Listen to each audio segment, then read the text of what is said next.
it's gonna be one of those games, huh? Okay. Alright, let's get right into this.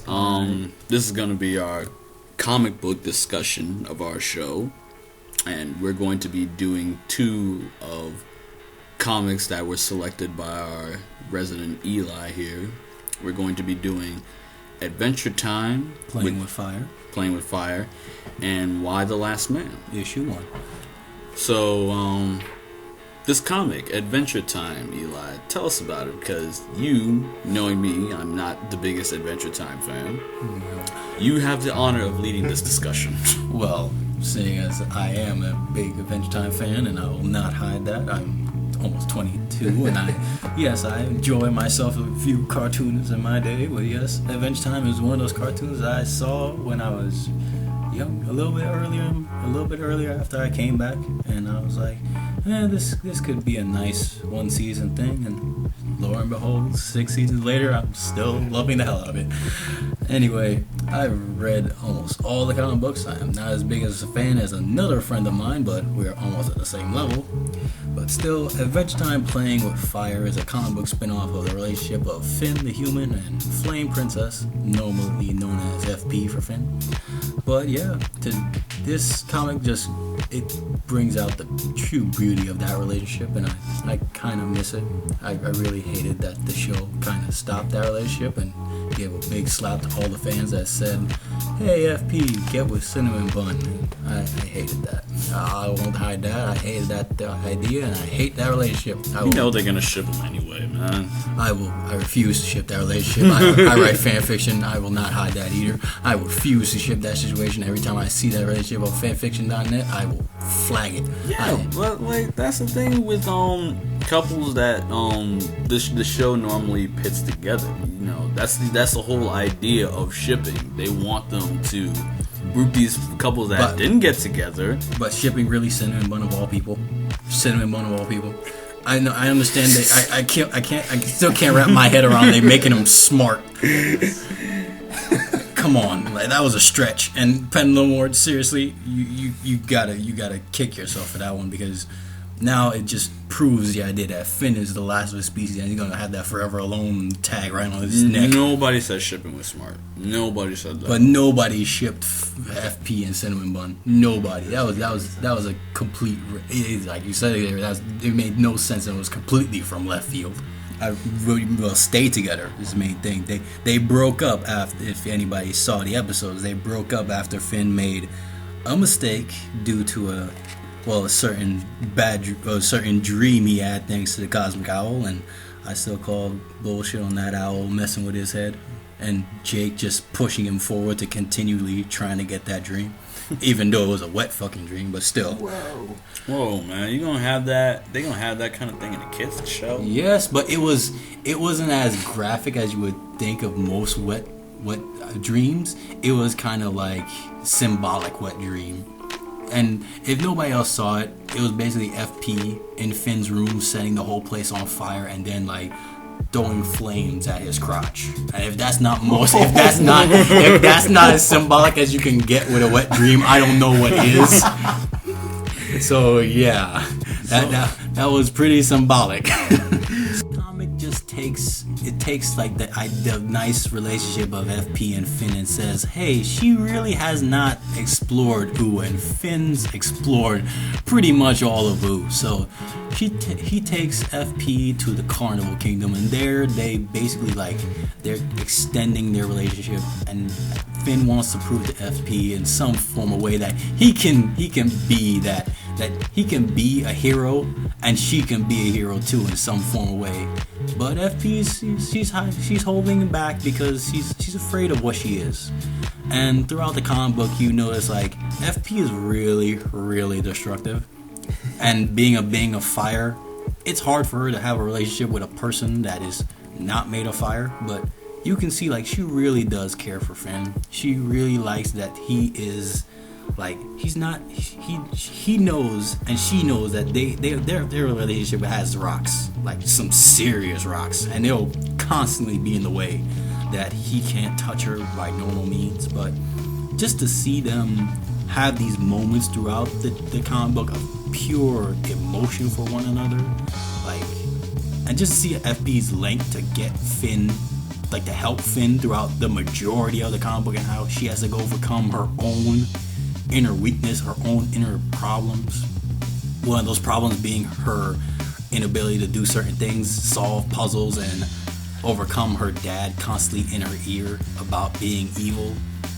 She really overcomes in a way and just says, hey, I can, if my boyfriend can take a moment from being his overactive and hyper self and use his head, maybe I can too.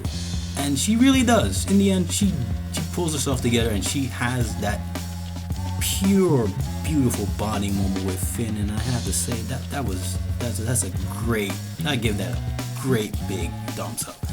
And well, to wrap up this iteration, before I go into a full rant about this relationship being broken, I will give this a nice front seat. It's not a full Midnight's release because it has its flaws. It has moments where I questioned I even myself, and I really do ship this relationship. I even questioned it a few times, but in the end, FP really pulled herself together, and she proved to Finn, like, hey, if I can try to be a hero, I will try to be a hero for this guy, and he'll stand by me in the end.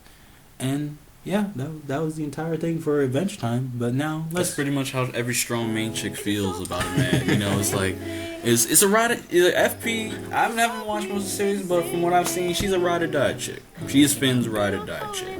Yeah, and that was how most people feel. I've even seen a fellow Adventure Time enthusiast get a tattoo of FP and Finn for life on his. Yes, he got an FP and Finn for life tattooed on his arm and had. Who was that? It was a guy that I met at one of the Adventure Time Comic-Con panels, and he had some serious questions for Pendulum War, but he did not get a chance to go on the mic. I was disappointed. I wanted to. I talked to him a little bit on the line, and he was really upset. And even Xavier, that fandom is real. And man. even his girlfriend was a little upset when that relationship was broken up, and I don't blame them. Like there's several relationships inside Adventure Time that don't make sense, and when you take the one couple that you want to see succeed and break it up, I felt heartbroken. I really did. And the episodes leading up to that heartbreak just personified like Adventure Time. Like you could really mess up in this series if you don't take the relationship seriously. And well, I can't fully say it was Finn's fault because hey, writers want to be writers.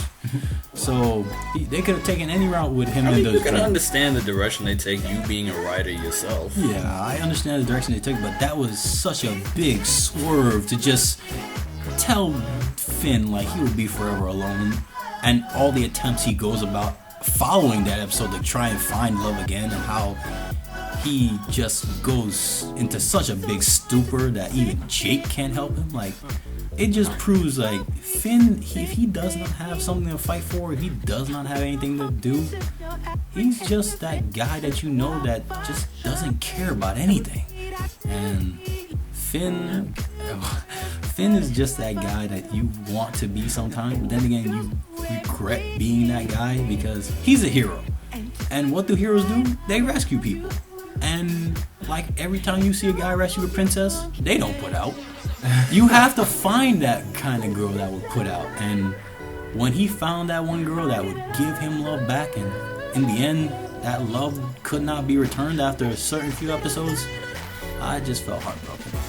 It was just so much of a betrayal on Pendulum Wars, mind you.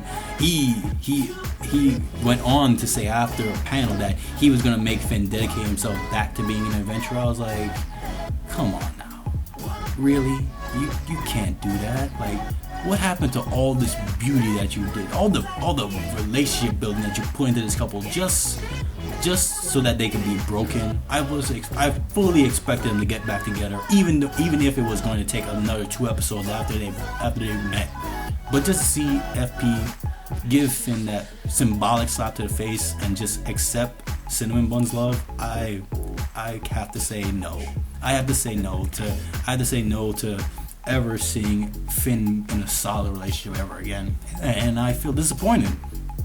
But instead of me continuing rant about Adventure Time, yes, let's move on to the next comic we're going to discuss. Let's move on to one of my favorite comic books, and this takes a big idea from any kind of fanboy lore. Like, why The Last Man, the literally letter Y, and follow up with The Last Man, takes place in America and several portions of America, but it follows main character Yorick, and like the title says, he is the last man on Earth. And why he's the last man on Earth, it, as explained in the comic book, is a number of reasons, but none of them can be proven. So Yorick, in his masterful ways of escape artistry, goes about trying to get to his family. And he does get to his family over in Washington, D.C., but lo and behold, several complications, several rebel groups, several agencies want Yorick. Why do they want him? He's the last guy on Earth. Women want that dang-a-lang.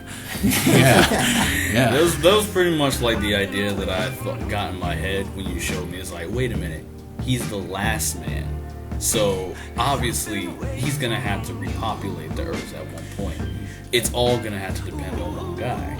Yeah, and take into account on inbreeding. That's kind of difficult when you have one guy being father to so many children, and then if he has sons, they'll have to go on to have sex with other females that aren't from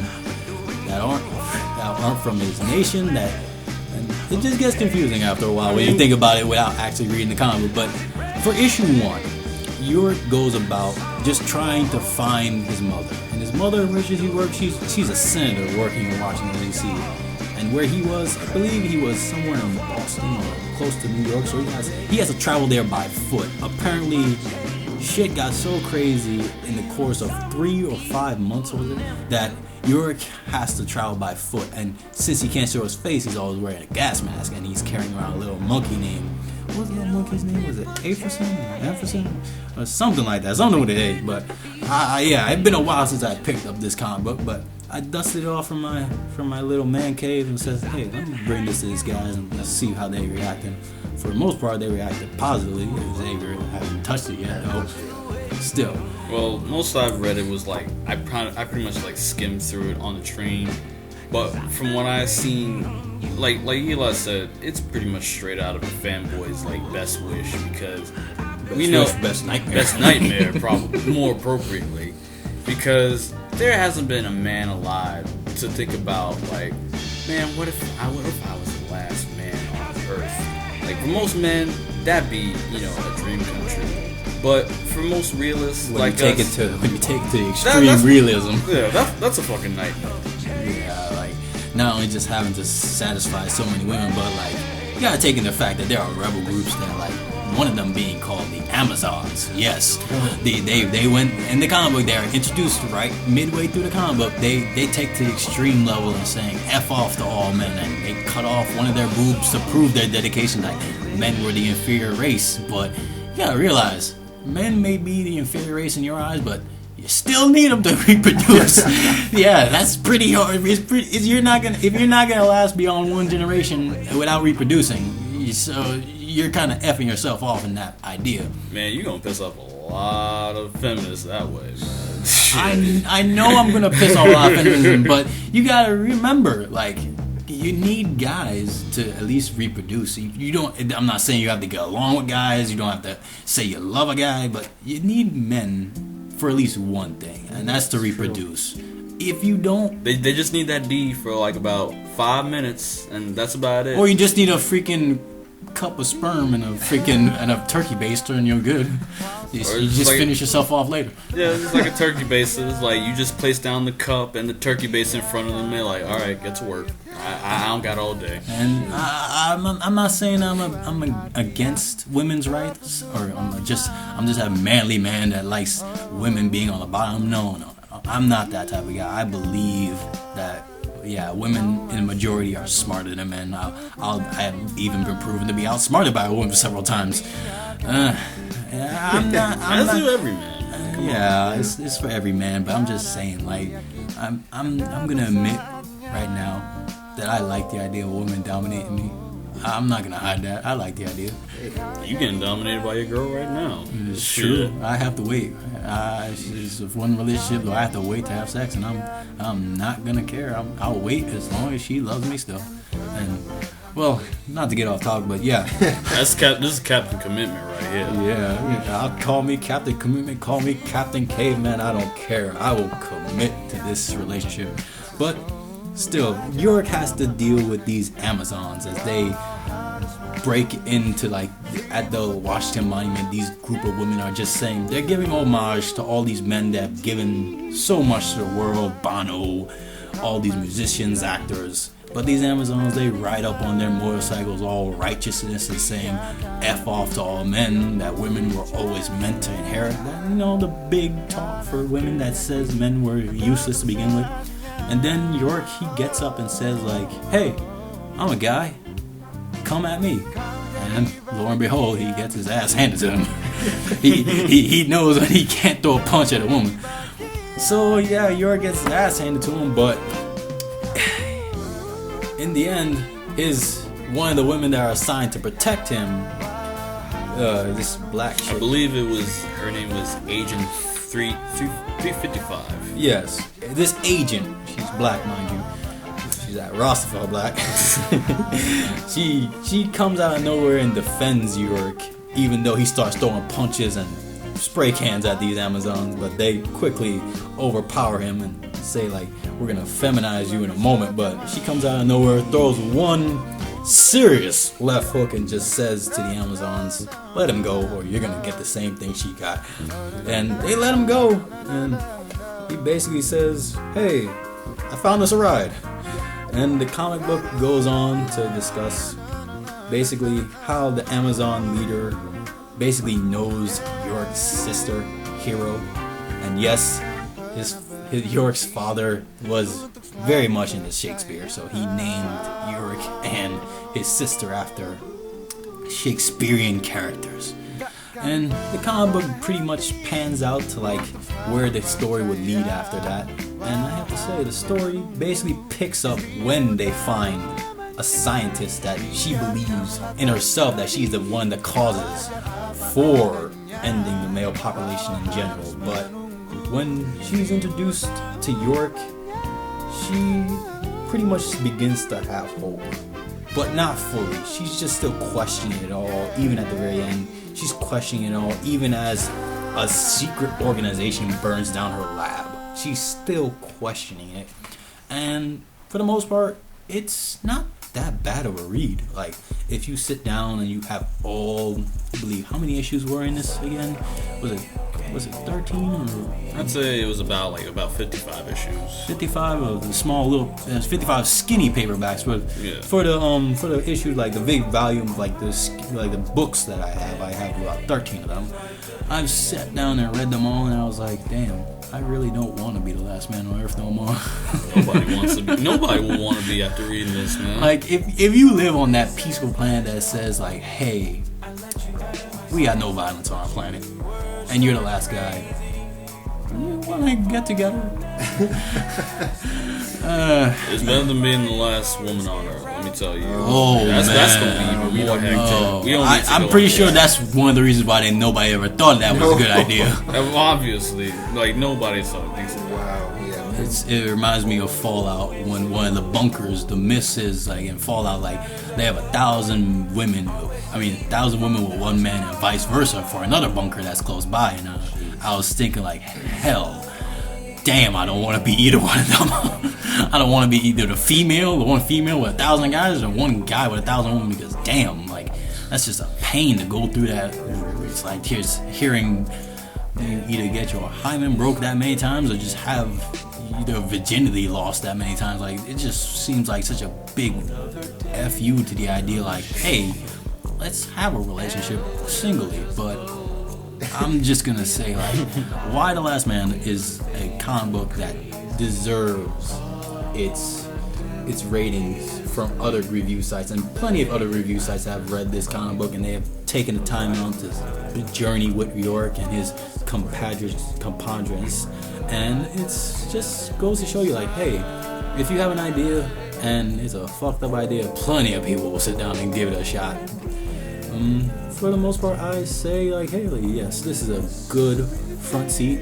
I'll admit some of the issues have thrown me for a loop, especially this one issue where Yori's getting sexually tortured. I'll tell you that right now. It goes back all the way to his childhood, and he does have a gay experience, and it was not friendly.